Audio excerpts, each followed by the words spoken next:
युद्ध भइसके पछाडि युद्धले छोडेका चाहिँ ती क्षतिहरू सरकारले पनि नबिर्सियोस् र आउने नयाँ पिँढीलाई पनि त्यो क्षतिको विषयमा थाहा होस्, ताकि भोलि एउटा हिंसात्मक गतिविधिहरू नयाँ पिँढीहरू नलागुन् र हामीलाई जस्तै दुःखहरूलाई भोग्न नपरोस् भन्ने उद्देश्यले हामी चाहिँ फोटोकथा प्रदर्शन गर्दै गर्दाखेरि हामीले विभिन्न जिल्लामा जाँदा द्वन्द्वबाट अपाङ्गता भएका नागरिकहरू उनीहरूको पहिचान पनि हुन नसकेको,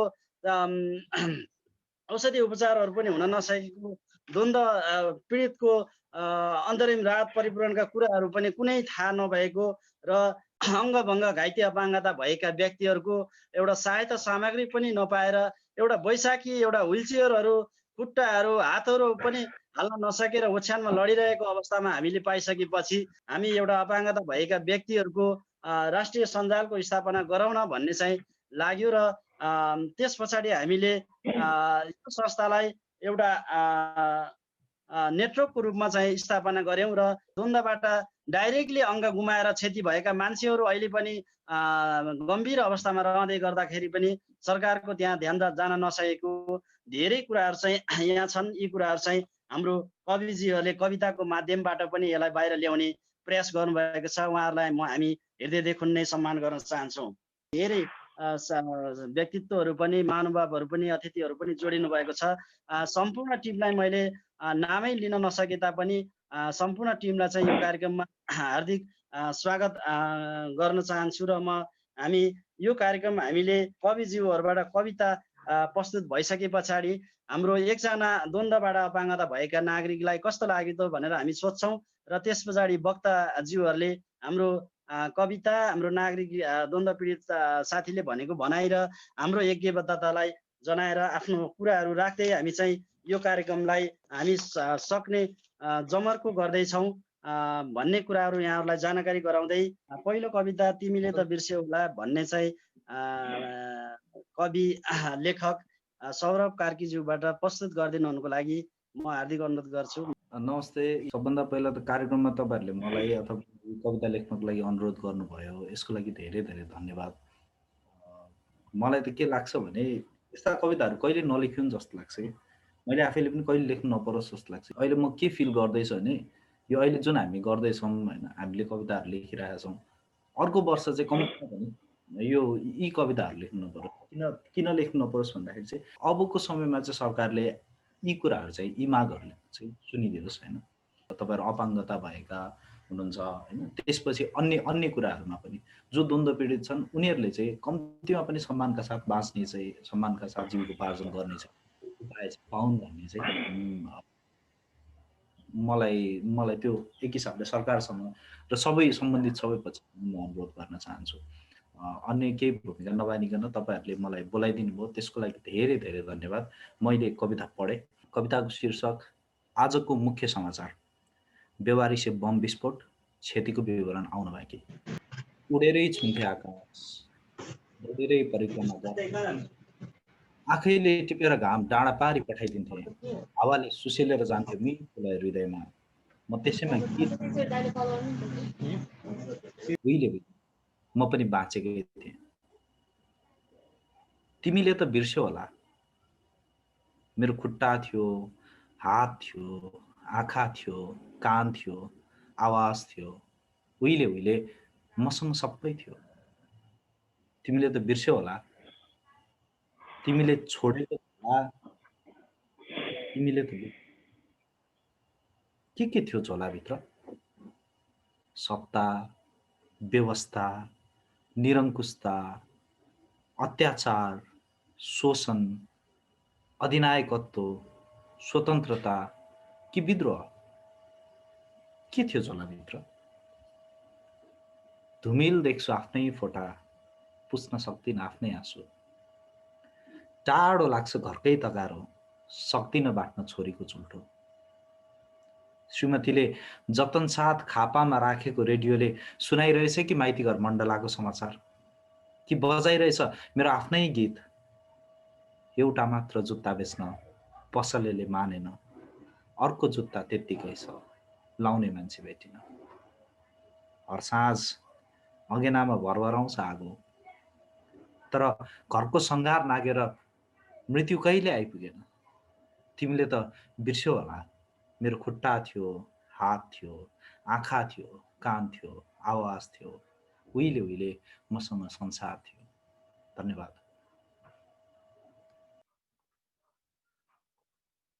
एकदम धेरै धेरै धन्यवाद छ। हाम्रो जुन कथा व्यथालाई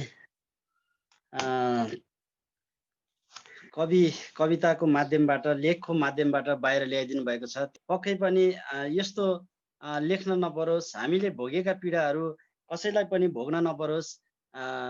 यस्तै लेखले भोलिको दिनमा फेरि युद्ध नदोहोऱ्यौन् र ती युद्धले हामी जस्तै अपाङ्गता भएर एउटा चाहिँ अपाङ्गता वरण गरेर बाँच्न नपरोस्।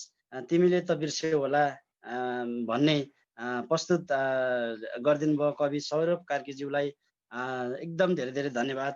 अब यसै गरी हामीसँग यस कवितामाथि आफ्नो अनुभूति राखिदिनु हुनुको लागि हाम्रो अपाङ्गता भएका द्वन्द्व पीडित अशोक दाई, केन्द्रीय सदस्य अशोक दाईलाई यो कविता सुने पछाडि कस्तो लाग्यो र आफ्नो छोटो भनाइ 3 मिनटभित्र राखिदिनु हुनुको लागि म हार्दिक अनुरोध गर्दछु। नमस्ते हजुर, मेरो नाम अशोक सरारी, बडीला मधुबन नगरपालिका वार्ड नम्बर। हालमा आफ्नै पसलमा बसिरहेको छु अहिले। अनि यो अपाङ्ग भएका द्वन्द्व पीडित सञ्जालको म केन्द्रीय सदस्य। अनि हाम्रो सर सौरभ सरको कवि सौरभ कार्की सुन्दाखेरि मलाई साह्रै एकदम पुरा अचम्म लाग्यो। मलाई एकदम पुरा आफ्नै एकदम पुरा मनभित्र एकदम भइरहेछ। त्यो उहाँले भने जस्तो मलाई साह्रै अब मेरो एउटा खुट्टा छैन होइन, अरू मान्छे कस्तो हिँड्छन्, कस्तो किसिममा हिँड्दै आउँछन् होइन, एउटा पुरा आफै मलाई एकदम अर्कै लागिरहेको छ अहिले। अनि कहिले खुट्टा अब यो खुट्टाले मेरो खुट्टा गरेर आएको छैन, कहिले खुट्टा मेरो फ्र्याक्चर भइरहेछ, हिँड्न सक्ने मेरो स्थिति अवस्था छैन। यो सौरभ सुन्दाखेरि मलाई एकदम मेरो एकदम मन दुखिरहेको छ मेरो होइन। अब म अब यस्तो राम्रो अब कहिले हुनेवाला छैन। म कस्तो थिएँ, कति राम्रो थिएँ म, कस्तो राम्रोसँग जहाँ भने त्यहीँ जान्थेँ, जस्तो भने त्यस्तै गर्थेँ, जहाँ जता दौड्यो भने दौडिन्थेँ। मेरो उठ्ने बस्ने अब यता हिँड्ने त्यस्तो अवस्था गयो, सिद्धियो। यो सरको यो सौरभ कार्की सरको यो तिमीले बिर्स्यौ होला, मेरो हात थियो, खुट्टा थियो भन्ने यो मेरो एकदम धेरै मनमा एकदम पिर्सियो छ मेरो आत्मामा भन्ने मेरो एउटा ऊ हो यो। हुन्छ अशोक दाईलाई धेरै धेरै धन्यवाद। अब म हाम्रो कविजीको तिमीले त बिर्स्यौ होला भन्ने कविता र साथै हाम्रो साथीको चाहिँ जुन अनुभूति, आफ्नो भनाइ र एकग्रीवद्धता जनाइदिनु हुनुको लागि म नागरिक आवाजबाट सुशान्त दिदीलाई हार्दिक अनुरोध गर्दछु। अब यो कविता भाइ अब एकदम निशब्द नै थियो। मैले चाहिँ कविता चाहिँ मैले सुने, राम्रोसँग सुने, अनि मैले लेखेको पनि थिएँ, एकदमै मार्मिक र अहिले वास्तविकतामा आधारित। कस्तो त्यो अब त्यो झोलाभित्र चाहिँ अब जसरी उहाँले व्यक्त गर्नुभयो सत्ता होइन, अब जस्तो हाम्रो देशको वास्तविकता छ त्यो नै गर्नु भएको थियो। र अहिले चाहिँ जसरी अपाङ्गता द्वन्द्वको कारणले भएको कुराहरू चाहिँ जसरी बिर्सिँदै गएको छ, यो कुराहरूलाई चाहिँ कसरी पनि अहिले पनि हामीले चाहिँ यो एकदमै जल्दो बल्दो छलफलको विषयमा लिएर आउनु पर्ने यो विषय छ भनेर उहाँले चाहिँ एकदमै अहिले जुन चाहिँ हामी यो क्षेत्रमा काम गरिरहेको मान्छेहरूलाई पनि झकझकाउनु भएको छ यो कविताबाट। र एकदम निशब्द साह्रै नै राम्रो। र जुन कार्यक्रम गर्नु भएको छ भाइ, असाध्यै राम्रो यो कार्यक्रम चाहिँ लागेको छ। र एकदमै बधाई भाइ जसले चाहिँ यो कविता वाचन गर्नुभयो। यो असाध्यै नै मन गढ्यो कि, चित्त पनि दुख्यो, आँसु पनि आयो, धेरै कुरा भयो भाइ। हुन्छ धन्यवाद। अब त्यसै गरी हामी दोस्रो कविता प्रस्तुत गरिदिनु हुनुको लागि कवि कीर्ति अधिकारीज्यूलाई म हार्दिक अनुरोध गर्दछु। नमस्ते सबैजनालाई, धन्यवाद सुरेन्द्रजी। म चाहिँ थोरै परिचय दिनुपर्दा मेरो नाम चाहिँ कृति हो। म कविता लेख्छु अनि वर्ड वायरस नामक कविता समूहमा चाहिँ आबद्ध छु। यो आज अहिले सुनाउन आँटेको कविताको प्रोसेस त तपाईँहरू सबैलाई थाहा छ, त्यही भएर म सिधै भूमिका धेरै नबाँधिकन कवितातिरै गएँ। कविताको शीर्षक चाहिँ असङ्ख्य छर्राका टुक्रा टाक्री कथा। सडक खाल्डो बराबर छैन, न्याय के होला र, कहिलेसम्म उपेक्षा गर्ला सपाङ्ग सरकार। सोचेको थिएन म यस्तै हुन्न घाँस दाउरा जाँदामा बारुदको गन्ध आउँछ रे अझै खुट्टाको छालामा। 2068 साल मङ्सिर 25 राज्यका रक्षकले रुकुमको जङ्गलमा बिछ्याएको बमले शान्ति सम्झौताको 5 वर्षपछि खायो 12 वर्षे बालिकाको खुट्टा। उपचार खर्च दिएर चुपो लागेछ निकाय 3 वर्ष आशा देखाइ बस्यो गरेर अन्याय। 3 वर्ष आशा देखाइ बस्यो गरेर अन्याय। सुरुमा सबै कागज मिलाएर ल्याउनुस्। कागज मिलाएर ल्याउनुभयो, केही दिनपछि आउनुस्। आउनुभयो, दुःख धेरै नगर्नुस्, अब आउनु पर्दैन, राहत नआउने भयो रे, उपचारको खर्च बेहोरियो, त्यही ठुलो कुरो हो रे। चिनेको को छ छिनेको पेट हारगुहार गर्दछ वर्दीको बुट सरकारी सुट आफ्नालाई चिन्दछ वर्दीको बुट सरकारी सुट आफ्नालाई चिन्दछ। हात बचाउन सक्ने हस्पिटल बनाउँदैन, निजीमा जाँदा पैसा दिँदैन, गरिब छ सिस्टम, तर जसको बोली सुन्छ उसको माग पुरा गर्छ। पहुँचवालालाई गुडाउन सरकारले अपाङ्ग मैत्री गाडी गिफ्ट दिने कुरा रहेछ। प्रमाण खोज्छ देख्दैन घाउ छुँदैन इतिहास हे सिडिओ साहब तपाईको अफिसमा पाइएन नि साफ हे सिडिओ साहब तपाईको अफिसमा पाइएन नि साफ। उपचार खर्च माग्न आउनेको कागज हराइदिने अफिस, नपाइएको न्याय। 13 वर्षपछि निकालेको बमको छर्रा, समयमा नदेख्ने अस्पतालको मेसिन, अविश्वासिलो उपचार। दुवै कथाको सुरुवात एउटै, फरक अन्याय, एउटै विस्फोट, फरक जोर खुट्टा। सिलौटो सेना विद्रोही ढुङ्गा उपिल्स्यो बिचैमा युद्धको घाउ अझै सोध्दैछ के थियो झोलामा युद्धको घाउ अझै सोध्दैछ के थियो झोलामा। यी घाउले आउँछु भनेका थिएनन्, बन्दुक नबोक्ने हातले बम समात्छु भनेका थिएनन्, लुकी लुकी गोली नताकेका आँखाले छर्रा खान्छु भनेका थिएनन्, गोली छेक्न आली आली नकुदेका खुट्टाले एम्बुसमा पर्छु भनेका थिएनन्। 5 महिने अस्पताल बास सकाएर एकाएक परिचय फेरेको शरीरले सोच कति दुस्वप्न थियो होला। व्हीलचेयर गुड्न नसक्ने बाटो हुँदै आउनुपर्ने तिम्रो दरबारभित्र तिमी एउटा हातले कप समाउँदै र अर्कोले बिस्कुट डुबाउँदै टिभीमा सिरिया र इरानका कथा हेर्दै सुन्दै मुखले कतै भन्न सक्छौ, अहो हेर तिमी कति अनभिज्ञ छौ। धन्यवाद। धन्यवाद कीर्ति अधिकारीज्यू। धेरै हाम्रो पीडाहरू हामी बोल्नै नपर्ने गरी सबै समेटेर ल्याउनु भएको छ, त्यसको धन्यवाद दिन चाहन्छु। अब मलाई हामीसँग एकजना द्वन्द्वबाट अपाङ्गता भएका हाम्रो केन्द्रीय सचिव रामरतन दाईलाई कस्तो लाग्यो यो विषयमा थोरै राखिदिनु हुनुको लागि म हार्दिक अनुरोध गर्छु। कस्तो लाग्यो र आफ्नो केही भनाइ राखिदिनु हुनुको लागि म रामरतन दाईलाई अनुरोध गर्दछु। सबैलाई मेरो नमस्कार। आज यो हाम्रो कविताकै माध्यमबाट जो आज अहिले कीर्ति अधिकारीज्यूले जो वाचन गर्नुभयो त्यो कविता मार्फत म पनि त्यसमै अलिकति झेलिरहेको अवस्था भएकोले गर्दाखेरि जो हामी यातनाबाट अपाङ्ग भएका द्वन्द्वपीडितहरूको सन्दर्भमा हामी त पहिला बाँच्नका निमित्त र आफ्नो ज्यानलाई अलिकति केही होस् भनेर उपचार लाग्यो। उपचार लागिसकेपछि सरकारले नै नीति ल्याएको उपचार खर्च लगायतका अन्य कागजातहरू हामीले पेश गर्न जाँदा यही कुराहरू म पनि सिडिओ कार्यालयमा जाँदा अनि पुलिस रिपोर्टदेखि लिएर सबै कागजहरू फर्म मार्फत पेश गरिसकेपछि स्वयं ल अब तपाईहरूले केही गर्नु पर्दैन,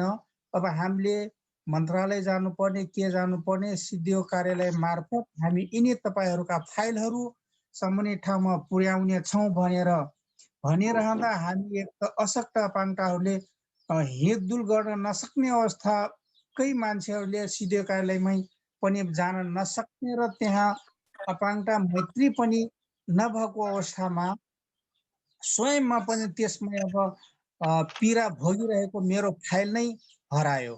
कागज मेरो सबै फाइलहरू लुकाइयो। त्यस कारणले अहिले तिनी कुराहरू पनि हामीले भनिरहँदा र हाम्रा मनमा लागेका कुराहरूलाई पनि ठ्याक्कै हाम्रो यो कीर्ति अधिकारीज्यूले कविता मार्फत यति मेल खायो, मलाई एकदमै चित्त बुझ्यो। हामीलाई किन अपेलिट गरियो र अहिले पनि हामी पीडा मार्कामा छौँ। यो कविता सुनेर जो सरकारमा हुनेहरू पनि यसरी मतलब हामीलाई अझ पछाडि नगर्नुहोस्। हाम्रा मुद्दाहरूदेखि लिएर हाम्रा उपचारहरूदेखि लिएर सबै फाइलहरू जो लुकाइया थियो यथार्थ रूपमा हाम्रा यिनी फाइलहरू अबदेखि कुनै कसैको फाइलहरू नलुकाइयोस्। हस्, एकदम धेरै धेरै धन्यवाद। धन्यवाद छ रामरतन दाई, हजुरले आफ्नो पीडा पनि व्यक्त गरिसक्नु भएको छ। पक्कै पनि यस्तो खालको घटनाहरू धेरै छ, किनभने अहिलेको अवस्थामा हामीले साँच्चै नै द्वन्द्वबाट अपाङ्गता भएका सर्वसाधारण नागरिक कति छन् अथवा घाइते अपाङ्गता कति छन् भन्दाखेरि जिल्ला प्रशासन कार्यालयमा कुनै त्यसको तथ्याङ्कहरू देखिँदैनन्। पक्कै पनि हाम्रा फाइलहरू सुरक्षित हुनुपर्छ। हामीले सरकार यसमा चाहिँ जिम्मेवार बन्नुपर्छ भन्ने कुराहरू चाहिँ गर्नुभएको छ। धेरै धेरै धन्यवाद छ रामरतन दाई।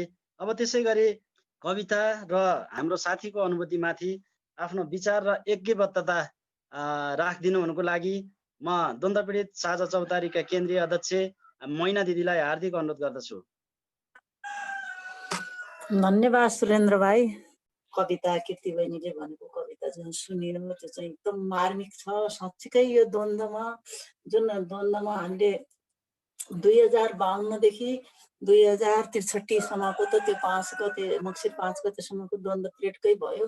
त्यो 52 देखि अगाडि र जुन 63 भन्दा पछाडि जुन द्वन्द्वबाट राखिएका बमहरूले त्यसरी चाहिँ जुन असर गर्यो र त्यस्तोमा परेर उहाँहरू चाहिँ अपाङ्गता हुनुभयो र उहाँहरूको लागि साँच्चीकै भनियो भने यो राज्यले त्यो पिरियडमा जो द्वन्द्व सुरु भएको 2052-63 भित्रकोले पनि त केही पनि भएको छैन।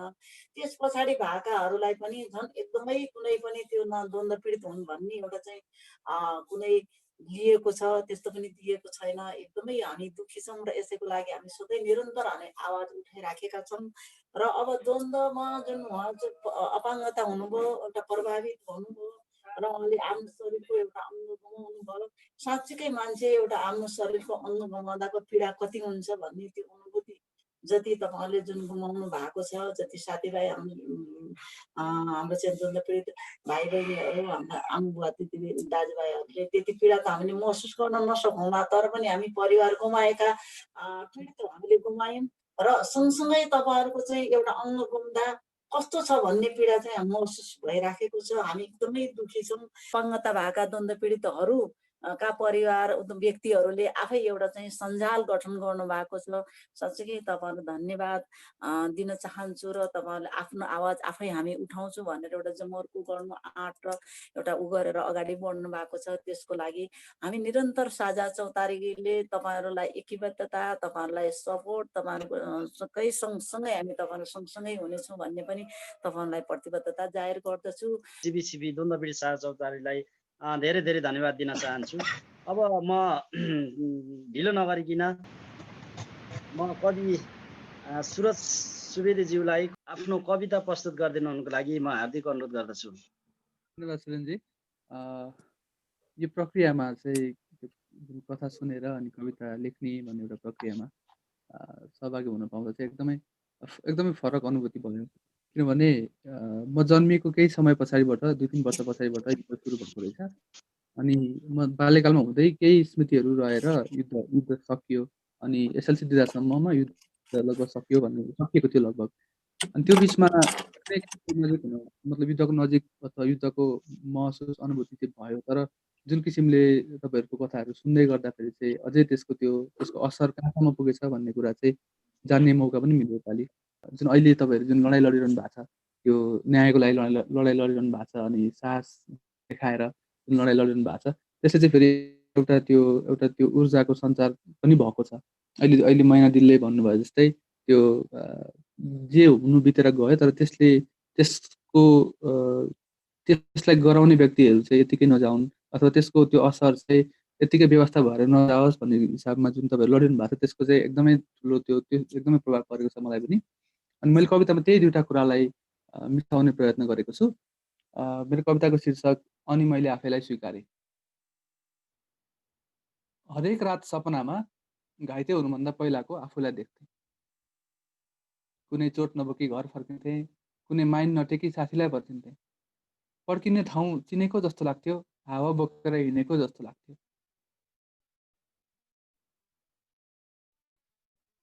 खोल्सामा राखिएको बम देख्थेँ, तर नउठाइ। मलाई कोही मलाई ताकेरै मेरो शरीरमा गोली हान्थे, तर मलाई लाग्दैन थियो। छेउमै बम पड्किन्थ्यो, मलाई छुँदैन थियो। दोहोरो भिडन्त भइरहेको ठाउँबाट आँखा चिम्लेर दौडिँदा पनि मलाई कुनै गोलीले लाग्दैन थियो। सपनामा घाइते हुनुभन्दा पहिलाको आफूलाई देखेर म असाध्यै बलियो हुन्थेँ। युद्धसँग उधारो नराखेको मान्छे युद्धलाई देखेर किन लुक्नु? कसैको पक्ष नलागेको मान्छे कसैलाई देखेर किन लुक्नु? युद्धको पक्षमै नभएको मान्छे आफ्नो पक्ष डराउनु। सपनाभरि म नडराएको देख्थेँ। सपनाभरि म युद्ध सकिएको देख्थेँ। महिलाहरू बमको चोइटा बढार्दै हुन्थे, पुरुषहरू गोलीको फुका गन्दै हुन्थे, केटाकेटीहरू तातो आलु खेलिरहेका हुन्थे। म आस्था आस्थे सबै थोक हेरिरहेको हुन्थेँ, फेर्न चाहे जस्तो सजिलो सास फेरिरहेको हुन्थेँ। त्यसरी हरेक दिन आफूलाई सकुशल देख्न पाएर होला, कुनै दिन सपना देख्न पाइनँ भने म आत्तिन्थेँ, कुनै दिन निदाइनँ भने आत्तिन्थेँ। म सपनाको लती भएको थिएँ, थाहा छैन लती हुँदा कति क्षति भएको थिएँ। म सपनाबाट बिउजिन डराउने भएको थिएँ। दुवै खुट्टा मिची आफ्नै हातले धोएको देख्थेँ, सग्लो जिउमा साबुन लगाए आफै पखालेको देख्थेँ, सजिलो गरी कपडा खोलेर पिसाब फेरेको देख्थेँ। हरेक दिन सपनामा म आफ्नो सबै काम सजिलै आफैले गरेको देख्थेँ। दुवै खुट्टाले हिँडेको देख्थेँ, दुवै हातले समाएको देख्थेँ, दुवै आँखाले देखेको देख्थेँ। सबै पहिला जस्तै देख्थेँ, आफूलाई सग्लो जस्तै देख्थेँ। सपनामा म खोइ कसरी उभिन्थेँ, सपनामा म जसरी पनि जोगिन्थेँ, भएका सबै कुरा खोइ कसरी बिर्सिन्थेँ। त्यस बेला म उल्टो सपना देख्थेँ र त्यसैमा लट्टिन्थेँ। यसरी सबै थोक ठिक देख्दा देख्दै एक दिन घुम्ने कुर्सीमा गुड्दै कोही मान्छे मेरो नजिकै आएर म च्याप्प समाए। अर्कोपट्टिबाट आएका अरू मान्छे बन्दुक बिसाएर खुड्किला उक्लिन थाले र मैले हेर्दा हेर्दै खुड्किलामै बिलाए। सबै थोक छिटो छिटो हुन थाल्यो, सबै हतार गरेर दौडिन थाले, एकले अर्कालाई कुल्चिन थाले, एकले अर्कालाई धकेल्न थाले। मलाई सपनासँग शङ्का लाग्यो। पहिलोपल्ट मलाई सपनासँग डर लाग्यो।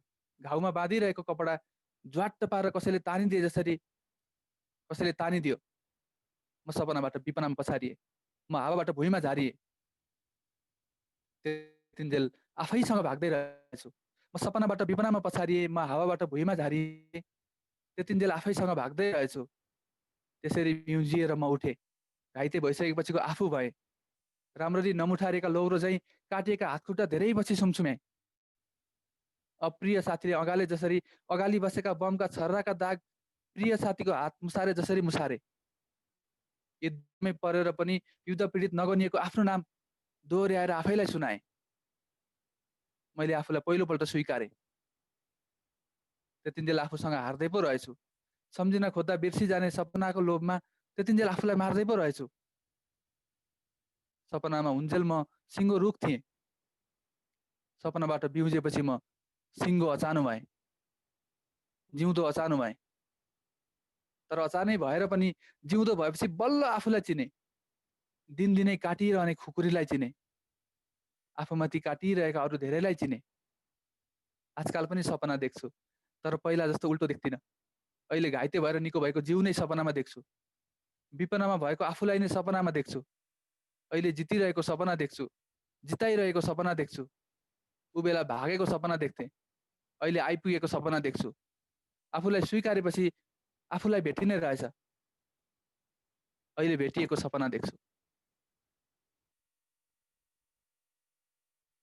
धन्यवाद। धन्यवाद कवि सुरेश सुवेदीज्यूलाई। अनि मैले आफैलाई स्वीकार गरेँ भन्ने चाहिँ शब्द वास्तवमा एकदम हाम्रो जीवनसँग जोडियो, मेल खाएको अवस्था छ। म आफ्नै छोटो कुरा गर्दाखेरि पनि म यो सपनामा चाहिँ अझै पनि ब्लास्ट भएर दुइटै हात गयो। म अझै पनि कतिपय भलिबल खेलेको देख्ने, अनि यो लेख्न पर्यो भने हात भएको देख्ने, भलिबल खेलेको हात भएको देख्ने, तर कतिपय लेख्ने अवस्थामा चाहिँ लेख्नु पर्दाखेरि अक्षरहरू चाहिँ लेख्ने अगाडि बढ्दै नबढेको अवस्थाहरू चाहिँ देखिने, यस्ता कुराहरू पनि वास्तवमा छर्लङ्गसँग ल्याइदिनु भएको छ। हामी धेरै मन छुने भावनात्मक तरिकाले चाहिँ एउटा पीडितको पीडालाई व्यक्त गरिदिनु भएको छ। कवि लेखक सुरज सुवेदीलाई धेरै धेरै धन्यवाद दिन चाहन्छौँ।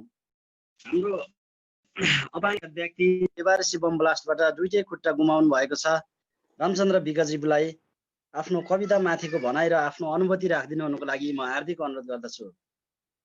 नमस्कार सम्पूर्ण हाम्रा साथीभाइहरू अनि हाम्रो कार्यक्रम पाल्ने पाहुनाहरू लगायत सम्पूर्ण हाम्रा कविकारहरूज्यूलाई म रामचन्द्र विगको तर्फबाट नमस्कार। मेरो घर चाहिँ पोखरा कास्की। म 2062 सालको बम बेबारेसी बम विस्फोटमा परि दुईटा खुट्टा गुमाएको र मलाई एकदमै कस्तो मनमै लाग्यो कि जुन आज पनि सपनामा देख्छु कि म यसो हिँड्दै गर्छु, सपनामा हिँडेँ कि बिपनामा सपनामा सुतिरहेको छु, अथवा सुतिरहेको अवस्थामा तपाईँको कुनै बेला के हुन्छ भने मेरो खुट्टा छ जस्तो फिलिङ्स हुन्छ। मेरो खुट्टा घुँडै छैन, घुँडामा चिलाए जस्तो फिलिङ्स हुन्छ। त्यो कुराहरू सम्झेर म पढ्दै गएँ, मेरो आत्मालाई छोयो, एकदम मनलाई छोयो। त्यही भएर मलाई कस्तो आफूलाई सोच्दाखेरि हो म पहिला त राम्रै थियो त, आज त यो हुँदा म कस्तो भयो। तर पनि आज यसरी समेटेर यो जुन कविताबाट यसरी वाचन गरिदिनु भयो त्यसको लागि धेरै धेरै धन्यवाद। धन्यवाद रामचन्द्रजी। अब यसै गरी द्वन्द्व पीडित राष्ट्रिय सञ्जालका अध्यक्ष गोपाल शाहज्यूलाई हार्दिक अनुरोध गर्दछु। धन्यवाद। जो सिभिलियन नागरिक हिजो द्वन्द्वमा कुनै पनि उसको चाहिने दोष थियो, दोष नभएको नागरिकहरू आज त्यो द्वन्द्वमा प्रयोग गरिने बम बेवारेसी बमबाट पीडित भएका पीडित साथीहरू छन्। उनीहरूको पीडित साथीहरूको बारेमा राज्य किन चाहिने सुनिदिएको छैन? उनीहरूको के दोष छ? आज सुरेन्द्र केसीजीको दुईटै हात छैन। धेरै साथीहरूको चाहिने अवस्था त्यस्तै नै भयावह स्थिति छ भने उहाँहरूको के दोष थियो त्यो द्वन्द्वमा, र उहाँलाई किन राज्यले चाहिने एउटा एड्रेस गर्न सक्दैन भन्ने कुराको गम्भीर हामीले चासो लिएका छौँ। द्वन्द्व पीडित राष्ट्रिय सञ्जाल त्यसप्रति गम्भीर चासो पनि लिएको छ र राष्ट्रलाई खबरदारी पनि गर्न चाहन्छ राज्यलाई, होइन? उहाँहरूको चाहिने सम्मानजनक जीविका पार्जन गर्ने राज्यले व्यवस्था गर्नुपर्छ। त्यसपछि उहाँको चाहिँ स्वास्थ्य शिक्षाको ग्यारेन्टी पनि राज्यले गर्नुपर्छ। सधैँ तपाईँहरूको साथमा छौँ। यो एउटा न्यायिक अभियान हो। यो न्यायिक अभियानमा सबैको एउटा पूर्ण साथ र सहयोग हुनुपर्छ भन्ने हाम्रो ठम्याइ पनि छ। यो ठम्याइमा सबै सङ्घ सङ्गठन साथीहरूले चाहिँ सङ्घ सङ्गठनका साथीहरूको यसमा एकबद्धता हुनुपर्छ भन्ने मेरो जोरदार माग पनि छ। हाम्रा अपाङ्गता भएका द्वन्द्व पीडितहरूको केन्द्रीय सदस्य दुधराज अधिकारी ज्यूले पनि आफूले कविता बनाउनु भएको छ। म दुधराज दाईलाई आफ्नो कविता वाचन गरिदिनु हुनुको लागि म हार्दिक अनुरोध गर्दछु।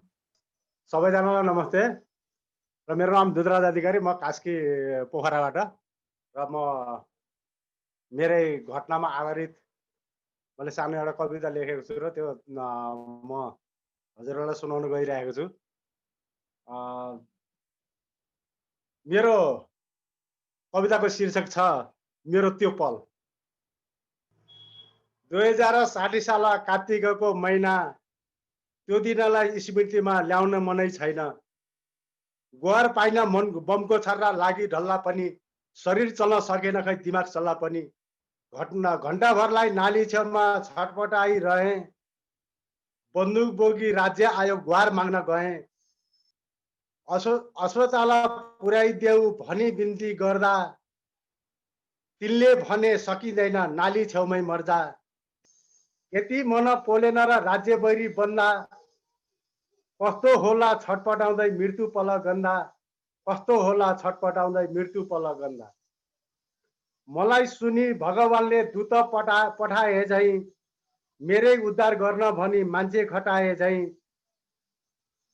कतै जानै रहेछ साथी त्यही बाटो हुँदै मलाई अस्पताल पुर्याइदियो आफू रुँदै रुँदै आफन्तले बाटो मोडे सङ्कटको बेला मरोस् भनी छोड्ने राज्य अझै गर्छ हेला ऋण पनि पताएनन् समाजले मलाई सबै गरिन् श्रीमतीले आफू नखाई नखाई कमाउने बाटा सबै सिद्धिएका थिए मन जस्तै घरका भाँडा रित्तिएका थिए न त ठेगान गाँसको थियो न त ठेगान बाँसको छोराछोरी मात्रै थिए बाँकी तान्द्रो आँसको त्यही तान्द्रोले 17 वर्ष जीवन धान्दै रह्यो राज्य भन्ने दुख्ने घाउमा लात्ता हान्दै रह्यो राज्य भन्ने दुख्ने घाउमा लात्ता हान्दै रह्यो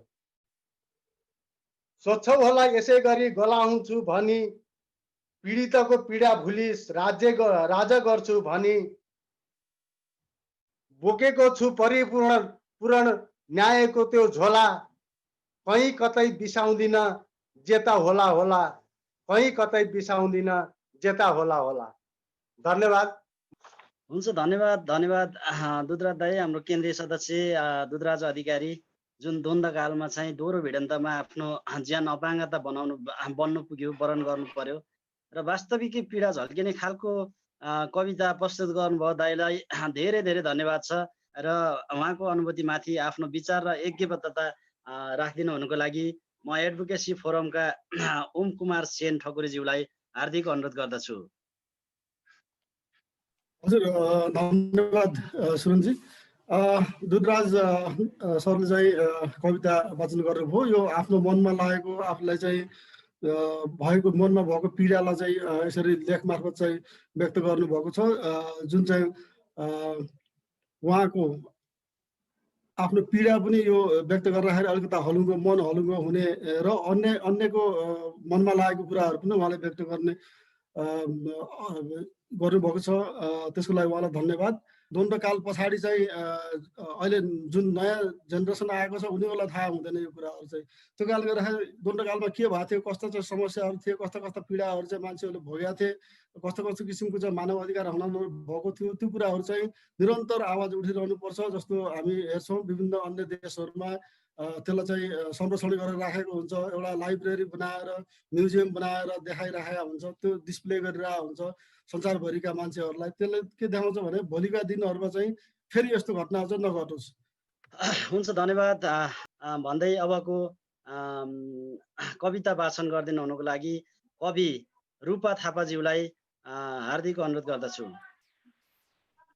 सर्वप्रथम त यो अवसरको लागि चाहिँ धन्यवाद व्यक्त गर्न चाहन्छु। म पनि एउटा चाहिँ जन्मजात रूपमा अपाङ्गता भएको व्यक्ति हुँ। मेरो कविताको शीर्षक छ अवरुद्ध उडान। शान्त ती समुद्रहरू पनि केही पल कुर बन्न सक्छन्।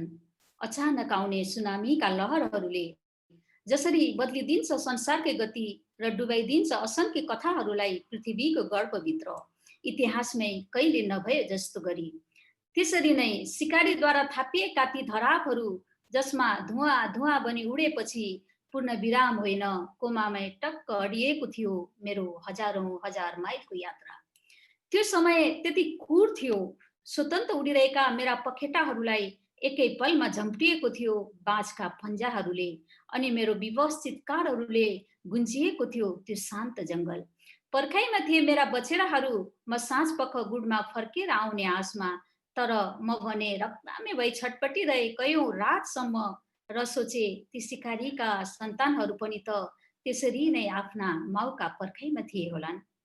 मुक्त छन् आकाशमा सलबलाइरहेका बाँझहरू, म भने मेरै चहराइरहने घाउहरू र अब हुने मेरा पखेटा बिनाका उडानहरूको एउटा विवश बन्दी। त्यही पल सम्झन्छु यो जङ्गलमा म एउटा मात्र घाइते होइन, मेरो पर्खाइ ठिक त्यहीबाट सुरु हुन्छ।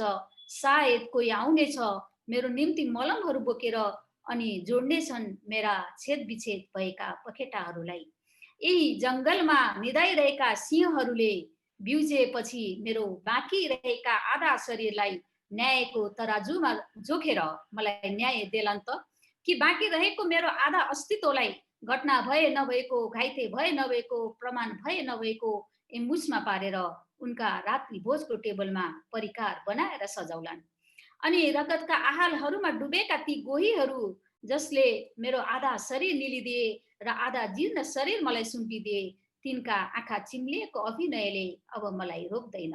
त्यसैले म त्यही आधा शरीरसँगै अवरुद्ध भएका मेरा अनगिन्ती उडानको क्षतिपूर्तिको लागि अन्तिम श्वाससम्म ढकढक्याउँदै गर्नेछु न्यायका ती बन्द ढोकाहरूलाई।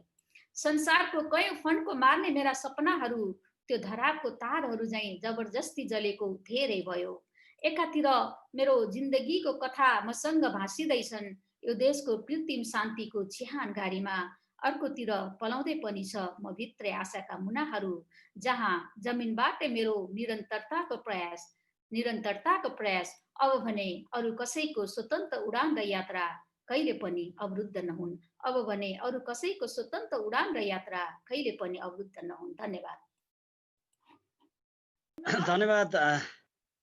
धन्यवाद साथीहरूको माथि पनि अनुभूतिहरू सुन्नुभएको छ, कविता सुन्नुभएको छ र यस अनुभूतिमाथि आफ्नो विचार र यज्ञबद्धता राखिदिनु हुनुको लागि एनसिबिएल का पुनः चित्रकारज्यूलाई हार्दिक अनुरोध गर्दछु। सबैभन्दा चाहिँ पहिला त यो आयोजकहरूलाई चाहिँ धेरै नै धन्यवाद दिनु चाहिँ पर्छ, किनभने यो के अरे राज्यले चाहिँ बिर्सिसकेको विषयहरूलाई चाहिँ फेरि सम्झाउनुको चाहिँ लागि अपाङ्गता भएका, खास गरी द्वन्द्वबाट अपाङ्गता भएका व्यक्तिहरूको चाहिँ न्याय र उनीहरूको चाहिँ अधिकारको लागि, उनीहरूको जीवन व्यवस्थापन गर्नुको चाहिँ लागि, फेरि पनि आवाज उठाउनुको चाहिँ लागि, फेरि पनि सबै द्वन्द्व पीडित अपाङ्गता भएका व्यक्तिहरूलाई जो एउटै मञ्चमा चाहिँ ल्याउने जुन प्रयत्न चाहिँ गर्नुभयो उहाँ, त्यसको चाहिँ लागि पनि म धेरै धन्यवाद दिन्छु। र अहिले आजको चाहिँ दिनमा यहाँहरूले चाहिँ जुन कविता चाहिँ लेख्नु चाहिँ भएको चाहिँ छ, साँच्चीकै मार्मिक चाहिँ छ। मेरो आँखाबाट चाहिँ एउटा आँसु झर्ने स्थितिसम्म चाहिँ पुगेको चाहिँ छ। हामीले हाम्रो चाहिँ अभियानको चाहिँ क्रममा जे जस्ता चाहिँ समस्याहरू चाहिँ भोग्यौँ र ती व्यक्तिहरूले जे जस्तो चाहिँ समस्याहरू चाहिँ भोग्नु चाहिँ भयो, ती सबै कुराहरू तपाईँहरूको चाहिँ अभिव्यक्तिहरू, तपाईँहरूको कविताहरू, तपाईँहरूको चाहिँ भावबाट चाहिँ फेरि पनि आएको चाहिँ छ। र एउटा चाहिँ कुरा, हामीले यो द्वन्द्वको शान्ति सम्झौता चाहिँ पछि लमजुङमा चाहिँ एउटा माइन्समा चाहिँ टेकेर एकजना चाहिँ बहिनीले चाहिँ खुट्टा गुमाउनु चाहिँ भयो र मन्त्रालयहरूमा चाहिँ जाँदाखेरि उहाँहरू त द्वन्द्व पीडितै होइन, द्वन्द्वको शान्ति सम्झौता चाहिँ पछि चाहिँ के अरे उहाँ चाहिँ अपाङ्गता चाहिँ हुनुभएको हो भनेर उहाँले चाहिँ सहयोग चाहिँ पाउन सक्नु चाहिँ भएन। त्यसो हुँदाखेरि यहाँहरूले चाहिँ अहिले चाहिँ जो व्यक्त गर्नु चाहिँ भएको जो भौतिक पूर्वाधारको कुरालाई चाहिँ लिएर चाहिँ होस् या चाहिँ अधिकारको रक्षाको लागि होस् या जीवन निर्वाहको चाहिँ कुरालाई चाहिँ लिएर हो, त्यो 100% सही चाहिँ छ। र हामी यो संस्था तपाईँहरूको चाहिँ आवाजलाई चाहिँ बुलन्द गर्नको चाहिँ लागि स्थापित भएको चाहिँ संस्था हो र काम गरिरहेको चाहिँ संस्था हो। अहिले तपाईँहरूको चाहिँ जो कार्यलाई पनि हाम्रो चाहिँ एकबद्धता चाहिँ छ, तपाईँहरूको चाहिँ काममा हाम्रो चाहिँ सक्दो चाहिँ सहयोग चाहिँ हुने नै चाहिँ छ। हुन्छ, धन्यवाद पूर्ण शुभचित्रकार ज्यूलाई। अब म अबको कविता प्रस्तुत गरिदिनु हुनुको लागि कवि अभियन्ता रमेश अधिकारीज्यूलाई हार्दिक अनुरोध गर्दछु। धन्यवाद सुरेन्द्रजी यो मौकाको लागि। मैले कविता चाहिँ एकजना साथी जो अहिले यहीँ हुनुहुन्छ, हाम्रै टिममा हुनुहुन्छ, उहाँको कथालाई आधारित बनाएर उहाँलाई मैले भेटेको लगभग 2 वर्ष भयो। त्यस पछाडि हामी निरन्तर सम्पर्कमा छौँ र त्यसलाई आधारित बनाएर एउटा कविता लेख्न खोजेको छु। कविताको शीर्षक छ दौड। मैले दौडेर गाउँको चक्कर मारिसक्दा मेरा दामली केटाहरू आधा बाटो दौडदै थाकिसकेका हुन्थे। मेरो नाम बाइपङ्खी घोडा राखिसकेका हुन्थे। अनि म तिनीहरूलाई गिज्याउँदै भन्थे, म त दौडेरै पृथ्वी घुम्छु एक दिन, दौडेरै सफलता चुन्छु एक दिन। तिमीहरू यहीँ थकाइ मार्दै बस्नु, म त जित्छु, तिमीहरू चाहिँ हार्दै बस्नु। मैले दौडेर टाढाको पसलबाट नुन तेल ल्याइ पुर्याउँदा मेरी आमाले नजिकैको इनारबाट 1 बाल्टी पानी उहाउन पनि भ्याउनु हुन्थेन। अनि आमाले कपाल सुमसुम्याउँदै एक दिन मेरी छोरीले दौडेरै हामीलाई पाल्छे भन्नुहुन्थ्यो। बुढेसकालका हाम्रा सारा दुःख फाल्छे भन्नुहुन्थ्यो। मैले दौडेर बुर्कुसी मार्दै भागेको बाख्राको पाठो समाउँदा मेरा बाबा भने उसलाई पहलाउने दाम्लो लिएर परबाट आउँदै गरेको देखिनुहुन्थ्यो। अनि मेरी छोरीलाई पाठोले थकायो है भन्दै घर फर्किँदा बाबाले मलाई काँधमा बोकेर फर्किने हुन्थ्यो र यस्तो मूर्ख्याइ कहिल्यै नगर्नु भनेर झर्किने हुन्थ्यो। तर त्यो दिन साथीको बाख्राको पाठो समाइदिन दौडेर गएकी म 7 दिनपछि बेचाल अस्पतालको बेडमा बिउजिएँ। के त्यो ब्यारेकको गेटदेखि अस्पताल पुग्न मलाई 7 दिन लाग्यो? कि म सपनाबाट बिउजिएँ? तार बार फड्केर भित्र छिरेको पाठो फर्क्यो कि फर्केन थाहा छैन, तर तार बार बाहिरै पड्केकी म सग्लो भने फर्किन पाइन। सबैका आँखामा खुर्र दौडने खुट्टे मान्छे म आफ्नो सग्लो खुट्टो लिएर फर्किन पाइन।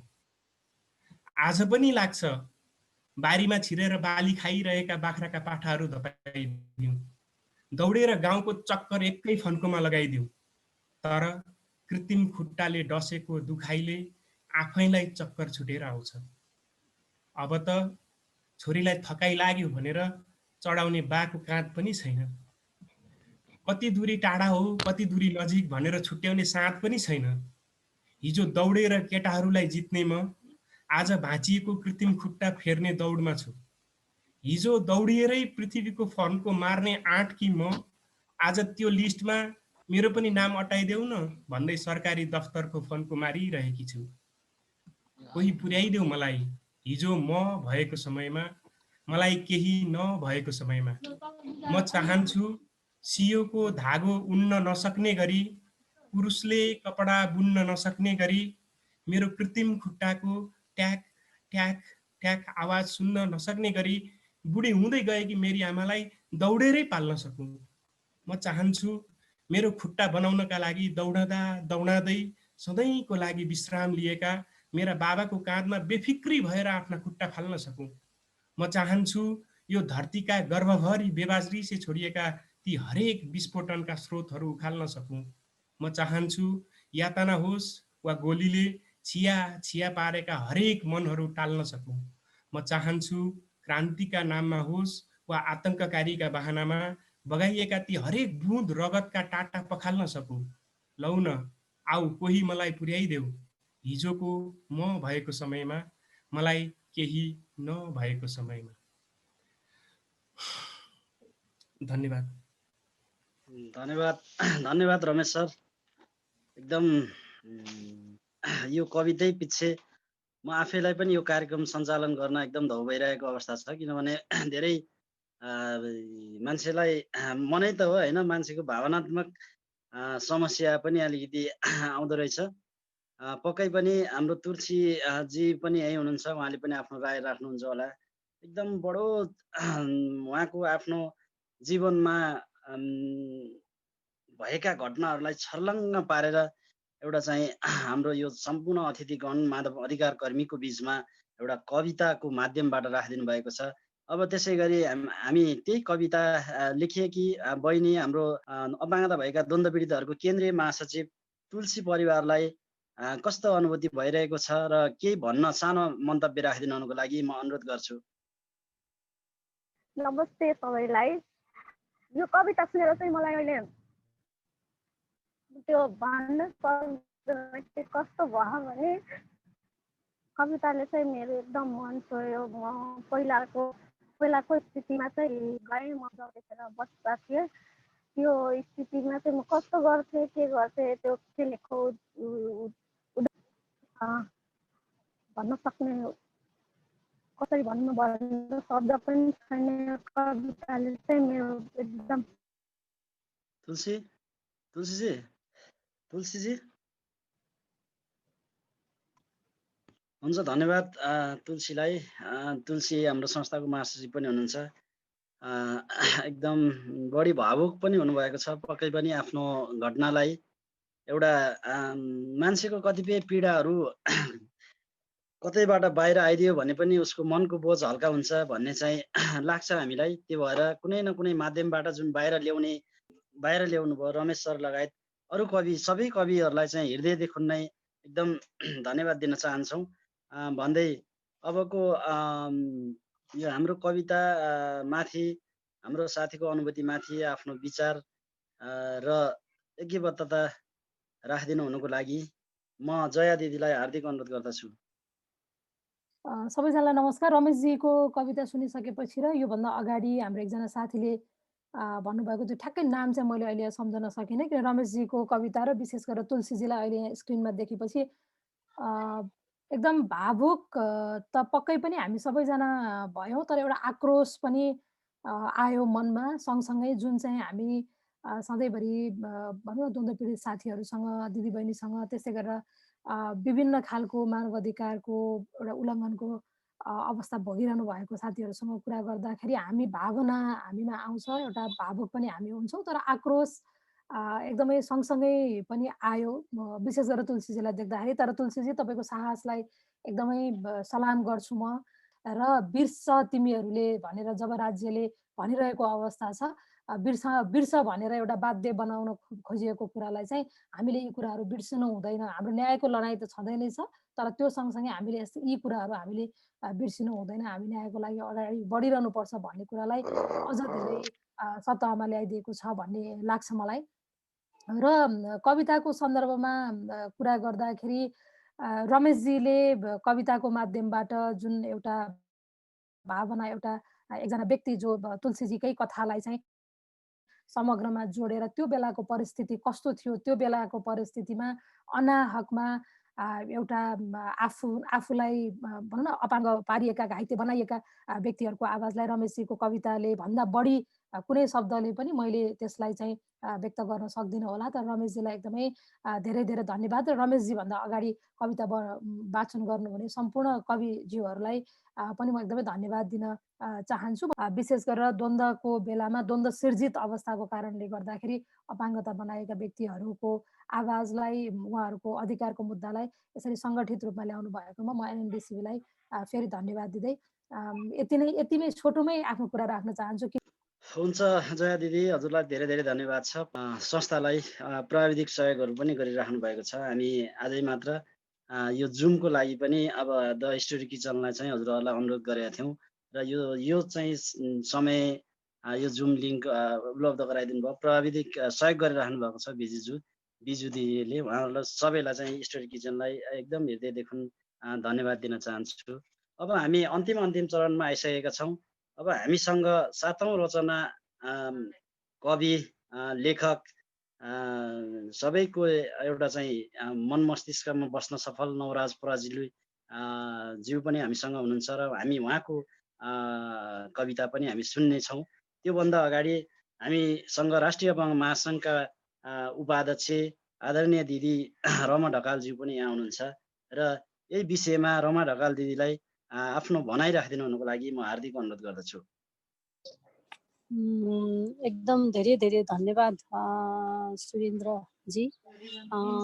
यो कार्यक्रम जुन भइरहेको छ यो चाहिँ हाम्रो लागि पनि एकदम नौलो छ। हुन त हामी अपाङ्गता भएका व्यक्तिहरूको लागि काम गर्ने संस्था हो, महासङ्घ हो, तर पनि भए तापनि हामीले पनि द्वन्द्वबाट अपाङ्गता भएका व्यक्तिहरूसँग पनि काम गर्नुपर्छ भन्ने किसिमको कुराहरू चाहिँ भर्खरै मात्र सुरुवात गरेको छौँ, जहाँ चाहिँ सुरेन्द्रजी र मसँगै हामी चुनिएर आयौँ र हामी चाहिँ सचिवालयको सदस्य पनि भएको छौँ। त्यो कारणले गर्दाखेरि चाहिँ एकजनाले भए पनि आवाजलाई चाहिँ उठान गर्नको लागि चाहिँ सजिलो हुन्छ होला भनेर चाहिँ हामीले सोचेको छौँ। कतिपय हामी अपाङ्गता भएका व्यक्तिहरूभित्र पनि हामीले चाहिँ द्वन्द्वबाट अपाङ्गता भएका व्यक्तिहरूको मर्महरू चाहिँ हामीले बुझ्न सकेको छैनौँ। त्यो एकदम मैले यहाँ लुकाइराख्नुपर्ने अवस्था छैन। तपाईँहरूले यो कुराहरू गरिराख्दाखेरि चाहिँ अर्को महसुस के पनि भयो भन्दाखेरि अझै होइन, त्योभन्दा पनि जुन द्वन्द्वबाट अपाङ्गता भएको व्यक्तिहरूलाई अझ बढी गाह्रो हुँदो रहेछ। किन भन्दाखेरि उहाँहरूले चाहिँ त्यो जुन बन्दुक पड्केका अथवा होइन त्यो यो सबै बारुद पड्केर अथवा केही भएर अपाङ्गता भएका व्यक्तिहरूलाई चाहिँ आफू पहिला कस्तो थिए, अहिले कस्तो अवस्थामा आए होइन, राज्यलाई चाहिँ जे कुरामा पनि केही कुरामा पनि राज्यले सहयोग नगर्ने, जे कुरामा पनि राज्यले चाहिँ नि राज्यलाई गुहारिरहनु पर्ने होइन, त्यो हेर्दाखेरि चाहिँ एक त आफू अपाङ्गता, त्यसमाथि पनि झन् म त असाध्यै असहाय भएँ कि झन् मलाई त असाध्यै के भन्छ, मलाई त सबैले हेर्ने सोच नै नकारात्मक भयो कि भन्नेतिर चाहिँ हामी बढी जान्छ भन्ने चाहिँ मलाई लागेको छ। कविता वाचन गर्नुभयो त्यसले चाहिँ एकदमै धेरै टच पनि भयो र म एउटा अपाङ्गता भएको महिला भएको कारणले गर्दा पनि अझ त्यही कुरा महिलालाई हुँदाखेरि चाहिँ अझ उसलाई चाहिँ झन् त्यसले चाहिँ कति धेरै असर पारेको होला होइन भन्ने किसिमको कुराले पनि तुलसीजी जहाँ भावुक हुनुभयो त्यो कुरा चाहिँ मैले आफूलाई पनि रिलेट गरेँ।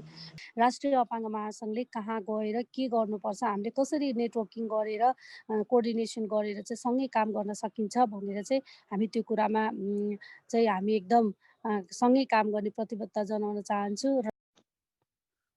हुन्छ दिदी, धन्यवाद छ राष्ट्रिय अपाङ्ग महासङ्घका उपाध्यक्ष रमा दिदीलाई। पक्कै पनि राष्ट्रिय अपाङ्ग महासङ्घले द्वन्द्वबाट अपाङ्गता भएका नागरिकहरूको पनि आवाज बोल्न सकोस् र हामी सँगै छौँ र हामी सबैले बुझाउन सकौँ।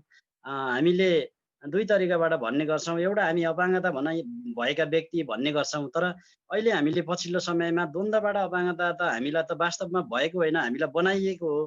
त्यो भएर हामीले चाहिँ अपाङ्गता बनाइएका व्यक्ति भन्छौँ र यो चाहिँ यो मुद्दा विशेष गरी राजनीतिकसँग बढी ठोक्किने भएको भएर पनि यो अधिकारको क्षेत्रमा अलिकति व्यक्तिहरू बोल्न डराउने, किनभने बोल्दाखेरि यो चाहिँ राजनीतिक मुद्दा हो, किनभने अलिकति नेताहरू रिसाउनुहुन्छ कि भन्ने खालको चाहिँ जुन बुझाइ छ त्यो चाहिँ राष्ट्रिय अपाङ्ग महासङ्घले भोलिको दिनमा चिरेर पीडितको न्यायको लागि चाहे चाहिँ कुनै पार्टीको मान्छे होस् चाहे जोसुकै होस् दोषीले कारवाही हुने गरी हाम्रो आवाजहरू बोल्नेछन् र जानेछन् भन्ने पूर्ण आशा लिएको छु र अब हामी कार्यक्रमको लगभग अब अन्तिम चरणतिर प्रवेश गर्दैछौँ। 7औं रचना प्रस्तुत गरिदिनु हुनुको लागि हामीसँग कवि लेखक नवराज पराजुली हुनुहुन्छ। उहाँलाई चाहिँ म सर्वप्रथम त यो कार्यक्रममा स्वागत गर्दै हाम्रो नवराज कवि नवराज सरको अडियोमा हामी प्रस्तुत गर्छौँ। त्यसको लागि प्राविधिक मित्र हाम्रो बिजुजी अथवा अरू साथीहरूले गरिराख्नु भएको छ, उहाँलाई अडियो प्रस्तुत गर्नुको लागि अनुरोध गर्छु। त्योभन्दा अगाडि नवराज सरलाई कार्यक्रममा छोटो स्वागत गर्दै आफ्नो केही छोटो भनाइ राखिदिनु हुनुको लागि म अनुरोध गर्छु। सबैजनालाई नमस्ते। मलाई हामी आज जुन विषयमा कुरा गर्दैछौँ त्यो विषयमा जे जति भन्नु छ त्यो चाहिँ आनन्द पाण्डे यो चाहिँ 2007 सालमा भएको व्यवहारिक बम पड्केर उहाँले आफ्नो दृष्टि गुमाउनु पर्यो। उहाँको कथालाई मैले जानेको भाषामा लेखेर प्रस्तुत गरेको छु। त्यो हिजो शिलापत्रमा पनि प्रकाशित भएको थियो। मेरो भन्नुपर्ने कुरा चाहिँ लगभग त्यही छन् र त्यो चाहिँ उहाँको मात्र कथा नभएर द्वन्द्वका कारणले गर्दा अपाङ्गता बनाइएकाहरू यहाँ जो जति साथीहरू हुनुहुन्छ र जो जति बाँकी हामीले भेट्न बाँकी छ तथ्याङ्क पाउन बाँकी छ उहाँहरूको कथा हो सामूहिक रूपमा। त्यो मेरो भन्नु त्यहाँ प्रस्तुत गरेको छु। तर सँगसँगै मलाई एउटा कुरा चाहिँ थोरै मलाई भन्न मन लागेको, यहाँ भन्नुपर्छ जस्तो लागेको चाहिँ हामी यसरी सङ्गठित हुने, तपाईँहरू अहिले जसरी सङ्गठित हुनुभएको छ, हामी कलाकारहरू बोल्ने भन्ने कुरा त छँदैछ, यो गरिदेखि राख्नुपर्छ। तर विशेष गरी हामी जस्तो जुन देशमा छौँ त्यो देशमा चाहिँ हाम्रो जुन अधिकारको लागि माग गरिरहेछौँ त्यो सकेसम्म चाँडो होस् भन्ने त हो त्यो इच्छा। त्यसको लागि कसरी लड्नुपर्छ शब्दले अरू तरिकाले त्यसमा त लड्दै गरौँ न, तर अलिकति समय चाहिँ लाग्छ। यहाँ त्यो समय कति हुन्छ भनेर ठ्याक्क भन्न सकिँदैन। त्यस बिचमा चाहिँ कहिलेकाहीँ के हुँदो रहेछ नि त्यो सँगसँगै त्यसले मानसिक रूपले पनि असर गरिरहेको हुँदो रहेछ हामीलाई। किनभने हामी कहाँ यस्तो भयो, राज्यले यो कुरा सुनेन भनेर हामीलाई नै यति धेरै झन् बढी तनावमा दिइरहेका हुन्छौँ कि त्यो अहिले हामी जे छौँ जस्तो बनायौँ छौँ भन्दा पनि जस्तो बनाइयो द्वन्द्वको कारणले त्यसलाई हामीले स्वीकार गरिन सक्ने र राज्यले यो हाम्रो अधिकार दिइसकेपछि मात्रै हामी यो हो भनेर स्वीकार गर्छौँ भन्नुन्जेलमा यति समय बित्दो रहेछ कि त्यसले पनि असर गरिराख्ने रहेछ। त्यसैले मेरो मनदेखि हृदयदेखि तपाईँहरूलाई अनुरोध चाहिँ जे भयो त्यसको लागि हामी लडौँ। हामी लडिरहेका छौँ, सङ्गठित हुनुभएको छ, एकदमै राम्रो। तर त्यो समयमा जुन समय बितेर जान्छ, जति समय लाग्छ, त्यो समयमा चाहिँ हामीले पहिला हामीलाई स्वीकारौँ कि हामी यस्तो अवस्थामा छौँ र आफूले आफूलाई जस्तो छ त्यस्तो अवस्थाबाट चाहिँ अब बेस्ट के गर्न सकिन्छ भन्ने सोचौँ। मैले चाहिँ यो म आफूले भन्नुभन्दा नि मैले आनन्द पाण्डे भाइ जोसँग कुरा गरेँ उबाटै सिकेको। उहाँले त्यो म अहिले जे जस्तो अवस्थामा छ तर यसपछि म यसो गर्छु भनेर आफूलाई मोटिभेट गर्दै हुनुहुन्छ। अनि राज्यले के गर्छ भन्ने कुरा गरोस् भन्ने म बोल्छु, तर राज्यले जे जति गर्दै गर्छ तर म चाहिँ मेरो गर्दै गर्छु, मैले आफूलाई चाहिँ स्वीकार गरेको छु भनेर उहाँले भन्नु। त्यो आफूलाई स्वीकार्नु, आफू अहिले जे छु त्यसलाई स्वीकार्नुले चाहिँ शारीरिक पीडा त छ तर मानसिक रूपले चाहिँ अलिकति सजिलो बनाउँछ। र मेरो बाँकी भन्नु चाहिँ आनन्द पाण्डे भाइको कथालाई मैले मेरो जानेको भाषामा लेखेको छु। यहाँ प्राविधिक साथीले बजाइदिनुहुन्छ होला, त्यो जसले हेरिरहनु भएको छ प्ले गरिदिनु भएको छ प्राविधिक साथी। महेन्द्र सिंह धोनी क्रिकेट खेल्दै गएपछि क्रिकेट बलको आकारलाई झन् ठुलो भएको देख्छन् अरे, अलि पछि त फुटबल जत्रो नै देख्छन् अरे। म पनि क्रिकेट बल खेल्दै गएपछि बलको आवाजलाई झन्चर्को सुन्छु, अलि पछि त बल भुइँमा ठोकिँदा बम पड्किए जस्तो सुन्छु। धोनी क्रिकेटको बललाई यति बल लगाएर हिर्काउँछन् कि मानौ त्यो बलले उनलाई सानैमा खुब दुखाएको थियो। उनी बललाई दुख्ने गरी ब्याटले हिर्काउँछन्, कुटेरै बदला लिए जस्तो, बललाई आफूबाट टाढा खेदाए जस्तो। उनी ब्याटलाई हेलिकप्टर जसरी घुमाउँछन् अनि बललाई स्टेडियम नै कटाइदिन्छन्। मलाई पनि मन लाग्छ टुँडी खेलबाट हिर्काएर बललाई वीर अस्पतालमै पुर्याइदिउँ। अस्पतालमा ठोकिएको बल उडेर नेपालगञ्ज पुगोस् अनि नेपालगञ्जमा एकपटक ठोकिएको बल उडेर कालीकोट पुगोस्। कालीकोटको जिल्ला अस्पतालमा ठोकिएको बल डोकोमा चढेर मेरो गाउँ पुगोस्, मेरो घरै छेउको मकैबारी पुगोस्। त्यो बललाई कसैले ढुङ्गाले छोपिदियोस्। 2077 सालमा मैले हिर्काएको यो बल त्यहाँ पुग्दा 2067 साल होस्। म कक्षा 7 मा पढ्ने 14 वर्षको पुच्चे बनौँ। स्कुलबाट घर आइपुग्ने बित्तिकै खाजै नखाई काम गर्न म त्यही मकैबारीमा जाउँ, त्यहाँ ढुङ्गाले छोपिराखेको अचम्मको जिनिस देखौँ, त्यसलाई नखोलौँ। एक्कासी आकाशै प्वाल पार्ने चट्याङको आवाज मैले टेकेको जमिनबाट नआओस्। म भाग्न खोज्दा सिमीको झ्याङमा अल्झिएर नलडौँ। मेरो जिउभरि बारुदले प्वाल नै प्वाल नबनाऊ। मेरो रगत देखेर आमा बेहोस नहुन्। छोरो मर्यो भन्ने सोचेर बाले कोदालोले आफैलाई नहिर्काउन्। गाउँलेले मलाई डोकोमा हालेर कालीकोटको जिल्ला अस्पताल लानु नपरोस्।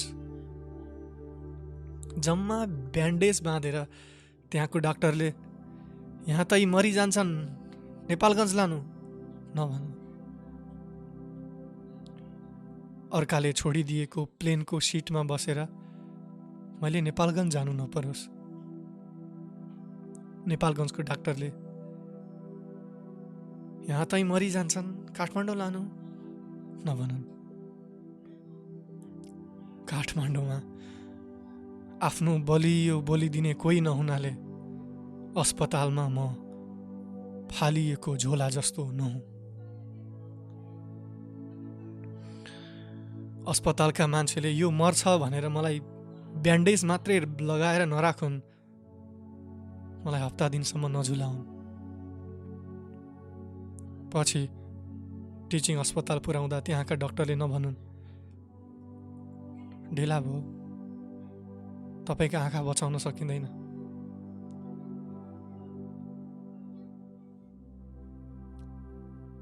हाम्रा मकै रोप्ने खेतमा बम रोप्नेहरू को थिए? उनीहरूले रोपेको बममा घोगा लागे, उनीहरू अहिले कहाँ बसेर घोगा दारिरहेका छन्? के उनीहरू मकै पोलेर खाइरहेका छन्? त्यो मकै पोल्ने कोइला कति हजार मान्छे जलाउँदाको दाउराबाट बनेको हो। जसले जसलाई मार्न बम राखेका थिए, 2062 पछि त एकअर्कालाई मार्ने म्याच सकिसकेको थियो होइन? मार्न बम राख्न जान्नेले म्याच सकिएपछि निकाल्न जान्नु पर्दैन? युद्धको अन्त्य राम्ररी गरेको भए मेरा आँखा बस्ने थिए। अन्त्यको अन्त्य राम्ररी भएन भने जहिले सुरु गर्ने अर्को कोही मर्छ।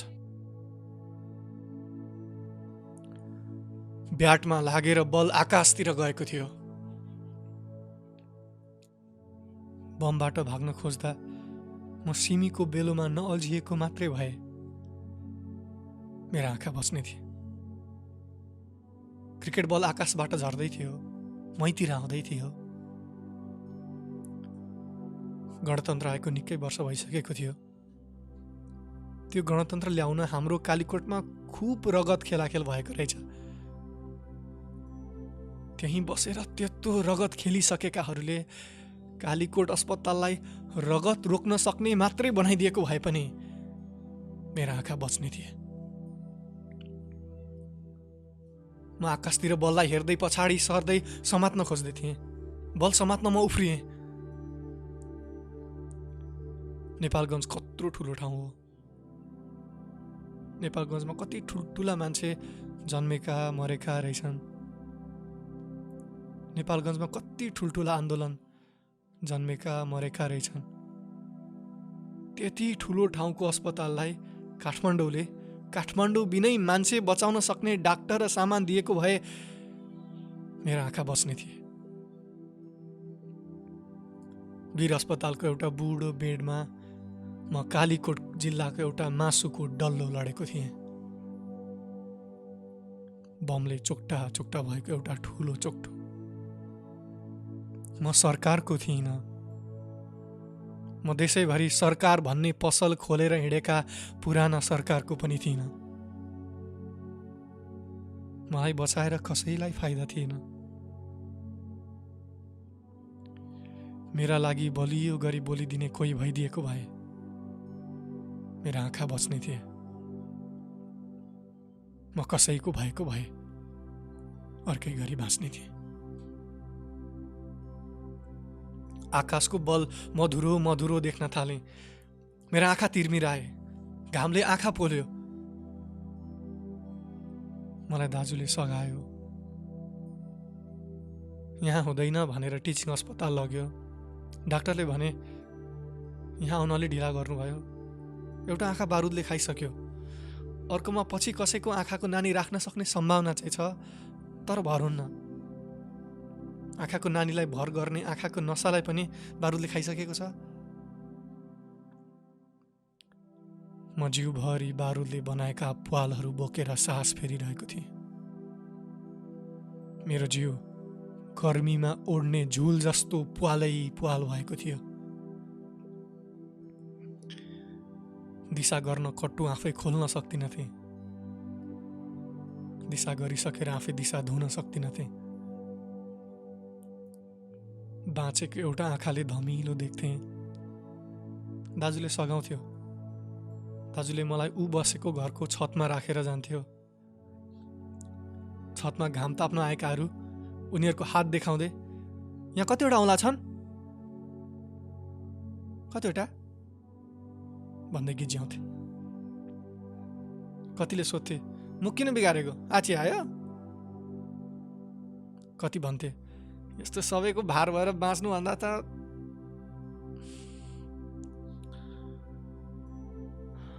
धेरैजनाले भनेको सुन्दा सुन्दा हो कि जस्तो पनि लाग्थ्यो। तर आफू कसरी मर्ने भन्ने तरिका मलाई थाहा थिएन। तरिका थाहा पाइहालेको भए पनि आफूलाई आफै मार्न सक्ने बल मसँग थिएन। आत्महत्या गर्नै पनि मलाई कसैको मद्दत चाहिन्थ्यो। एक्लै त म मर्न पनि सक्दिनँ थिएँ।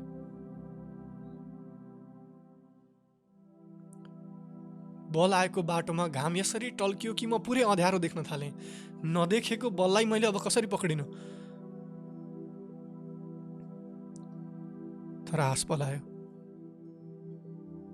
पछि तिलगङ्गामा अपरेसन भयो। अरू कसैको नानीले म एउटा आँखा देख्न सक्ने भए, मधुरै भए पनि। उफ्रिएर अन्तत मैले बल समातेँ। म बलसहित हावामै थिएँ। एजुकेसन फर्स्ट भन्ने संस्थाका भरत अवस्थीले मलाई कीर्तिपुरको ल्याब स्कुलमा पढाइदिनु हुनुभयो। त्यहाँ मैले भेटेँ दर्जनौँ साथीहरू जो अलिकति पनि देख्न सक्दैनथे। मधुरो भए पनि म अलिअलि देख्न सक्थेँ। म जस्ताहरू कति रहेछन् जस्तो लाग्यो। आफू जस्तो अर्को एउटा भेटिए त बाँच्छु जस्तो लाग्दो रहेछ। सरहरूले भन्नुभयो अहिले नै ब्रेल लिपि सिक, यसैबाट परीक्षा देऊ। मधुरो देखिरहेको आँखाले धोका दिन सक्छ है, अहिलेदेखि ब्रेल लिपि सिक। हावामा समातेको बल लिएर म भुइँतिर झर्दै थिएँ। मैले मजाले ब्रेल लिपि सिकेँ। म अलिअलि देख्न सक्ने भए पनि मेरा प्राय सबै साथी आँखा नदेख्ने थिए। म उनीहरूसँग हुँदा खुसी हुन्थेँ। क्रिकेट खेल्दा उनीहरूलाई सघाउँथेँ। सघाउन पाउँदा म खुसी हुन्थेँ। आँखा नदेख्ने साथीहरूले मलाई यो हातमा कतिवटा औँलाहरू छन् भन्दै सोध्दैनथे। मुख किन बिगारेको, आछी आयो भनेर सोध्दैनथे। म मन दुख्ने प्रश्नहरूको उत्तर दिनु नपर्दा खुसी हुन्थेँ। तर केही वर्ष नबित्दै मेरो त एउटा आँखाको पर्दा खस्न थाल्यो। डाक्टरले भने बारुदले गर्दा तपाईँका आँखामा अड्याउने नसाहरू कमजोर भएका छन्। बिस्तारै बिस्तारै सब थोक झन्झन मधुरो हुन थाल्यो। बिस्तारै बिस्तारै म बल लिएर भुइँमा झरेँ। मेरो हातले बल समातेको थियो, तर भुइँमा झर्दा सीमा रेखाको डोरीमा अल्झिएँ। अल्झिएर लडेँ। मेरा खुट्टाले डोरी नटेकेको भए मैले 6 रन बचाउने थिएँ। मेरो आँखा अझै छ भन्ने कुरा बचाउने थिएँ। तर खुसीको कुरा चाहिँ केही नदेख्ने हुँदा पनि म खासै दुखी थिइनँ।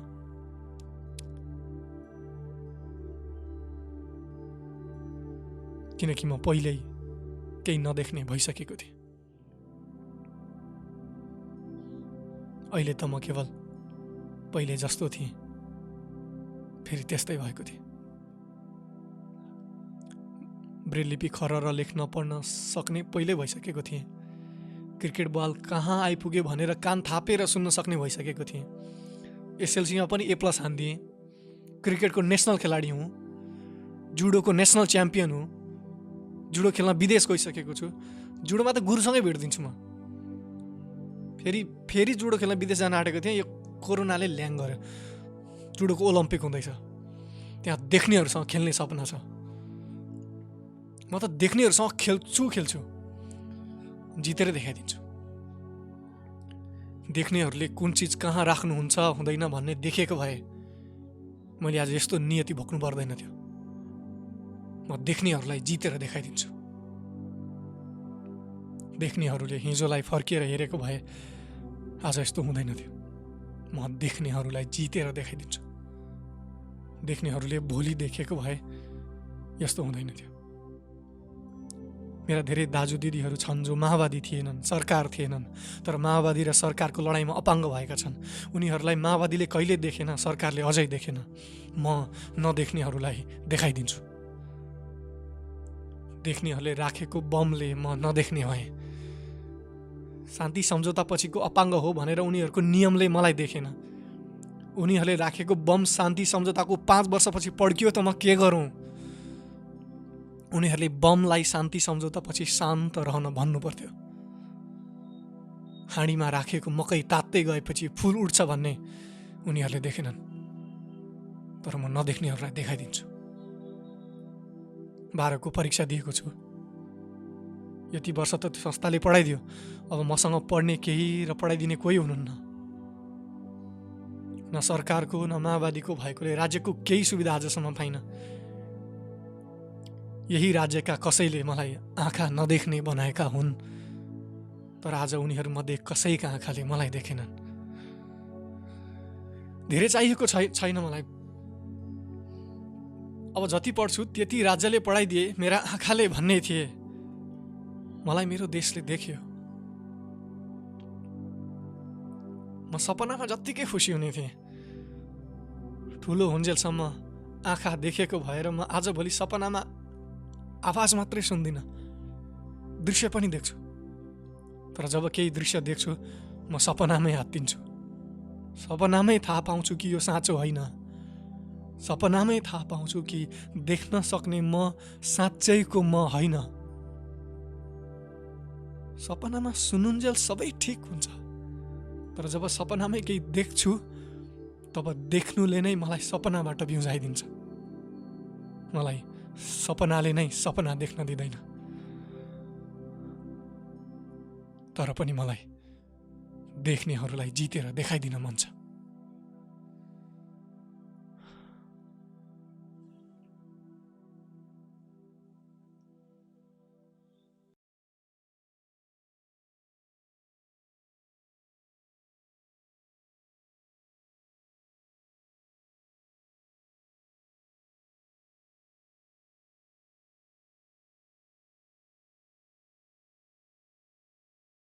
एकदम धेरै धेरै धन्यवाद छ हाम्रो कवि लेखक नवराज पराजुलीलाई। म अब जुन आफ्नै कविता आनन्द पाण्डेले पनि यहाँ बसेर सुन्नु भएको छ र मैले चाहिँ आनन्दजी तपाईँलाई यो कविता सुनेर तपाईँलाई कस्तो लाग्यो थोरै कुरा राखिदिनको लागि म हार्दिक अनुरोध गर्दछु। सर्वप्रथम सबैलाई नमस्कार। यो आफ्नै कथा सुन्दा चाहिँ मलाई छुट्टै एउटा भावुक बनायो, किनभने म चाहिँ आफ्नै कथा अथवा आफ्नो घटना देखेर पनि त्यो विगतको कुरा हो, केही मान्नु हुँदैन, अगाडि बढ्नुपर्छ होइन। विगतको जे हुनु थियो त्यो भयो भन्ने चाहिँ सोच्थे। तर उहाँले हाम्रो नवराज सरले चाहिँ एउटा हुन्छ नि आफ्नो कविता मार्फत चाहिँ मेरो घटनाको पूर्ण हुन्छ एउटा कपीमा उतार्नु भयो। त्यसले चाहिँ मलाई चाहिँ एकदम भावुक बनायो, किनभने विगतको कुरा पहिला यस्तो यस्तो थियो होइन।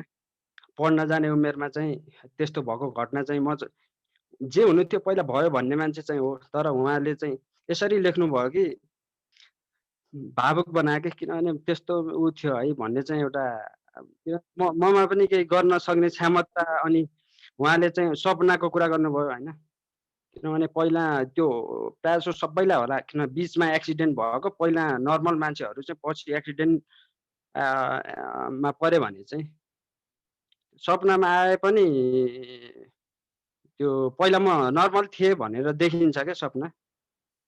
अनि बिचमा आएर चाहिँ ओहो म त अलि नसक्ने हुँ भनेर आफैलाई फिल हुन्छ कि। उहाँलाई चाहिँ एकदम म शब्दले चाहिँ धन्यवाद, कुन शब्दले भनौँ होइन, एकदम धन्यवाद छ। यसरी कविता मार्फत ल्याइदिनु भयो, उहाँलाई धन्यवाद दिन्छु। धन्यवाद आनन्दजी। अब हामीसँग पीडितको मुद्दामा सँगै लामो समयसम्म साथ दिइराख्नु हुने अधिकार कर्मी द्वन्द्व पीडित सुमन अधिकारी दाइलाई आफ्नो छोटो भनाइको लागि हार्दिक अनुरोध गर्दछु। हजुर नमस्कार। अब हामीले धेरै कुरा सुनिसकिया छ। यो मुखले बोल्ने भन्दा पनि कविताहरू, जुन मार्मिक कविताहरू यहाँ धेरै साथीहरू पेश गर्नु भएको छ होइन, त्यो सबै कुराहरू चाहिँ एकदमै पीडितको अवस्था अहिले के छ त, त्यसमा पनि घाइते अपङ्गको भन्ने बारेमा चाहिँ धेरै कुराहरू क्लियर भइसकेका छ। अनि तर चाहिँ राज्यले चाहिँ सुन्ने अवस्था चाहिँ त्यो देखिएको छैन। समग्रमा हेर्दाखेरि चाहिँ अब यो द्वन्द्व पीडितका सवालहरूमा, यो पीडामा, आँसुमा चाहिँ राज्य भनेको चाहिँ एकदमै चाहिँ त्यसलाई चाहिँ डिले गर्ने, डाइल्युट गर्ने, डिनाइ गर्ने र त्यसलाई चाहिँ आफ्नो स्वार्थले प्रयोग गर्ने मात्रै भइरहेको छ। त्यसले गर्दाखेरि चाहिँ यसलाई चाहिँ अब हामीले अलिकति अझै सङ्गठित भएर अझै सशक्त ढङ्गले चाहिँ राज्यलाई खबरदारी गर्नुपर्ने कुराहरू चाहिँ गर्नुपर्ने देखिन्छ। फेरि पनि अपाङ्गता भएका व्यक्ति जो द्वन्द्वको कारणले जोसँग केही पनि सरकारी थिएन उहाँहरू जुन ढङ्गले चाहिँ अब दिनदिनै एकदम पीडितको पीडामा हुनुहुन्छ उहाँहरूको चाहिँ उपचार र के अरे सामाजिक सुरक्षाको लागि चाहिँ अब हामीले चाहिँ थप मिलेर सरकारलाई पहलहरू गरौँ। म त्यसमा चाहिँ अब हाम्रो चाहिँ जुन सञ्जाल छ सञ्जालसँग एकबद्धता पनि जाहेर गर्न चाहन्छु। चरण प्रसाईज्यूलाई आफ्नो भनाइ सहितको मन्तव्य राखिदिनु हुनुको लागि म हार्दिक अनुरोध गर्दछु। सर्वप्रथम त म यहाँहरूलाई हार्दिक रूपमा धन्यवाद दिन चाहन्छु। जुन तपाईँहरूले आज यो कार्यक्रम गर्नुभयो यो अत्यन्त मार्मिक र एउटा मन छुने एउटा कार्यक्रमको लागि कार्यक्रम होइन, यसले चाहिँ केही प्रभाव पार्ने किसिमले जसरी तपाईँहरूले यो आयोजना गर्नुभयो त्यसको निम्ति तपाईँहरूलाई हार्दिक बधाई पनि दिन चाहन्छु। कविज्यूहरूलाई चाहिँ एकदमै धन्यवाद पनि दिन चाहन्छु, बधाई पनि दिन चाहन्छु। त्यो यो तपाईँहरूको जुन यो यात्रा हो यो कविताको माध्यमबाट नागरिकमा चाहिँ आफ्नो जुन एउटा सन्देश पुर्याउने जुन जमर्को तपाईँहरूले गर्नुभएको छ यसको निरन्तरता रहोस्। नवराज पराजुलीजीले जुन कविता लेख्नु भएको छ उहाँले लेखेको कवितामा र त्यसको सार मैले बुझ्दाखेरि पनि देख्नेहरूलाई हामी जितेरै छोड्छौँ अथवा जितेरै देखाउँछौँ होइन, यो जितेरै हामी चाहिँ अगाडि बढ्छौँ अथवा जितेरै देखाउँछौँ भन्ने जुन तपाईँहरूको जुन अठोट हो मलाई लाग्छ यो सबैको यो अठोट हो। त्यो अठोटमा चाहिँ तपाईँ हामी सबैले चाहिँ सबैको सहयोग साथ लिएर चाहिँ अगाडि बढ्नुपर्छ। ती जसले त्यो गल्तीहरू गरे जसले ती अपराध गरे र अन्यायहरू जति पनि भए त्यसको लागि न्याय हामीले सुनिश्चित चाहिँ गर्नै पर्छ भन्ने अठोट यहाँहरूले लिनुभएको छ र लिनुहुनेछ र यसको निरन्तरता पनि रहनेछ भन्ने पनि मैले चाहिँ आशा लिएको छु। सत्य निरूपण तथा मेलमिलाप आयोग र बेपत्ता सम्बन्धी छानबिन आयोग त्यसले चाहिँ ती द्वन्द्वकालका घटनाहरू अब कुनै न कुनै दिन सम्बोधन गर्ला नै अरे भनेर भन्नु, तर त्योभन्दा बाहेकका ६३ साल पछिका घटनाहरू उसले हेर्ने अवस्था छँदै छैन।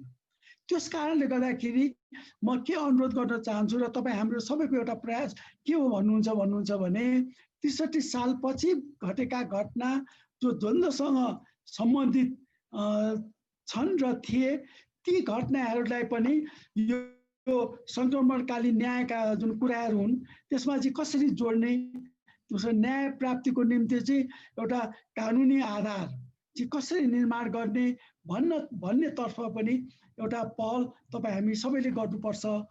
आदरणीय सर चरण प्रसाईज्यू आएर आफ्नो यो कार्यक्रमलाई गरिमामय बनाइदिनु भएको छ र त्यसको लागि चाहिँ धेरै धेरै धन्यवाद छ। अब म कार्यक्रमको समापनतिर अगाडि बढ्न चाहन्छु र कृष्ण दाइलाई हार्दिक अनुरोध गर्छु। जति पनि हाम्रो यो कार्यक्रममा सहभागी हुनुभयो पाहुनाहरू उहाँहरूलाई धेरै धेरै धन्यवाद। एकदम हाम्रो पीडा यथार्थमा लगिदिनु भयो त्यसको लागि कविजीहरूलाई पनि धेरै धेरै धन्यवाद। र हाम्रो यस कार्यक्रममा जसरी अहिलेसम्म एकबद्धता जाहेर गरिरहनु भएको छ भावीका दिनहरूमा पनि हाम्रो कार्यक्रममा एकबद्धता साथै सहयोग र सल्लाह सुझाव दिन चाहिँ म अनुरोध गर्दै सबै चाहिँ पाहुनाहरूलाई चाहिँ म धन्यवाद तथा स्वागत यहीँबाट अन्त्य गर्न चाहन्छु। हस्त नमस्कार, धन्यवाद।